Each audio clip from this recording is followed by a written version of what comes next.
Hi everyone. So today I'm doing a quick video about how to lower your vamp.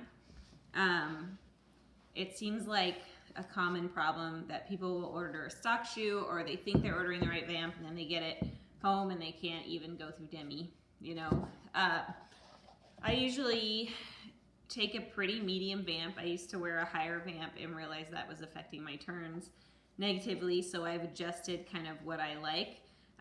These are Freeds.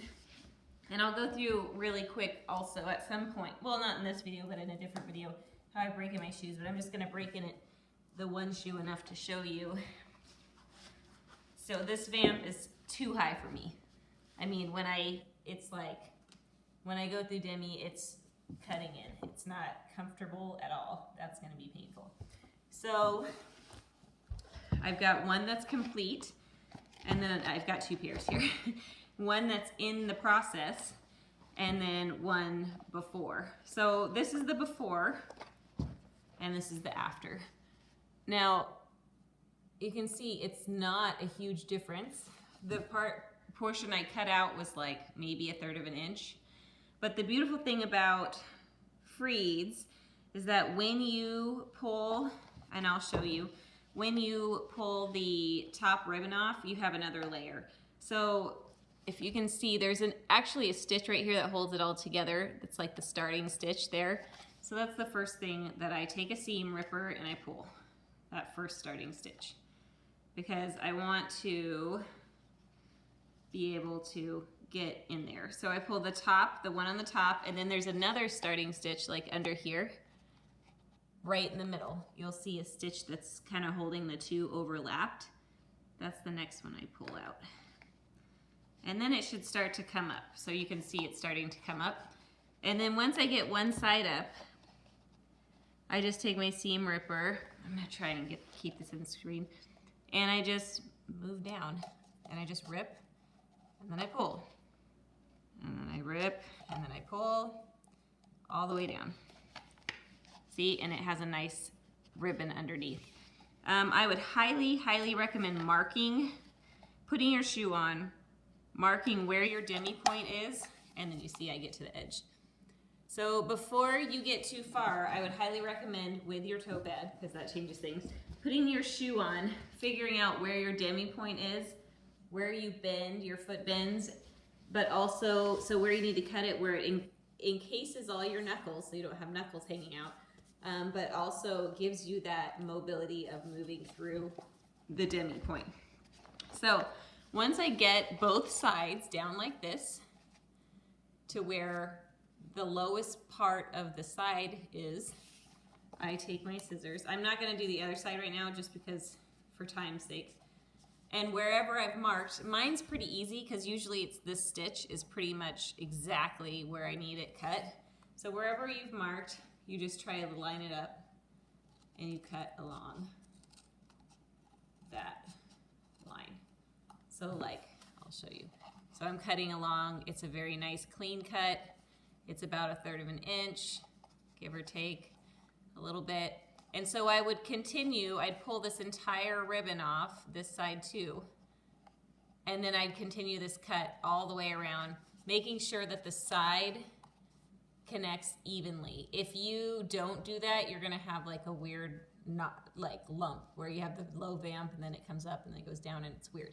So it's really important to bring it all the way down, this ribbon all the way down to the lowest point of your side. So there's that part cut. So when I'm ready to sew, basically I've got this one already cut and ready, both sides. I'm gonna take my elastic and run it under, and then I'm just gonna put the ribbon literally exactly back where I had it and then sew it. So on this side I already pinned it. I'm not gonna sew it right this second because that would take forever. But you can see it's a pretty nice smooth line.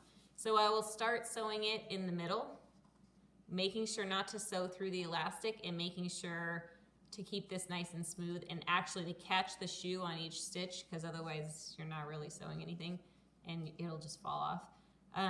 I go from here to the side, back to here. I keep the same thread. I don't have to rethread my needle or anything. And then I fold over the other side and do the same, and then go from here to the side, back to here. So I'll show you a finished shoe. This is what it looks like finished. So, I mean, it's a pretty clean line, as you can see. And I just made sure that my elastics were still functional, that they're still encased in this ribbon, and I made sure that this was an even cut to the side. So just to show you again the comparison, the Vamp comparison, it's not a ton, but it's enough, that little, like, whatever that is, and I've stepped on this box, which is why it looks wider. Whatever that is, like a third or whatever it is of an inch, that's enough to affect how my shoe rolls through. So I'll put it on really quick so you can see.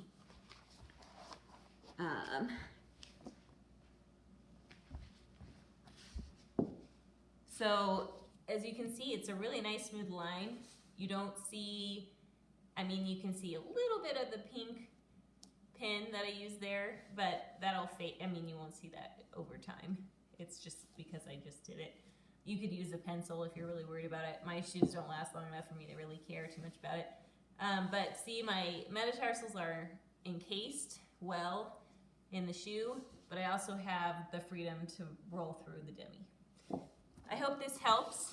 I was terrified to do this when I first started, but if you go really slow and you just make sure not to rip those drawstrings, and you just use your seam ripper and just go under those stitches and then pull and look where you're pulling, it's not that big of a deal. It's hard at first to get the stitching really smooth, but you get used to it. Because now, I mean, you can see I have a pretty smooth stitch there. You can't really even tell it's there. So hopefully this helps. If you have any questions, link it below. I would say, again, measure before you cut. And I would err on the side of caution and be like conservative in how much you cut, because sometimes as the shoe breaks in and you put your padding in and all of that, it can affect how much you really need to cut. I mean, we're talking even like a few millimeters are gonna make a huge difference in your roll through. So hopefully this helps.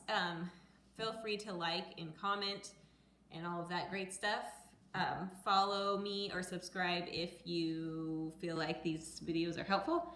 And I'm trying to be more consistent about doing videos. So hopefully they will be coming out more regularly. Thank you so much. Have a great day. Bye.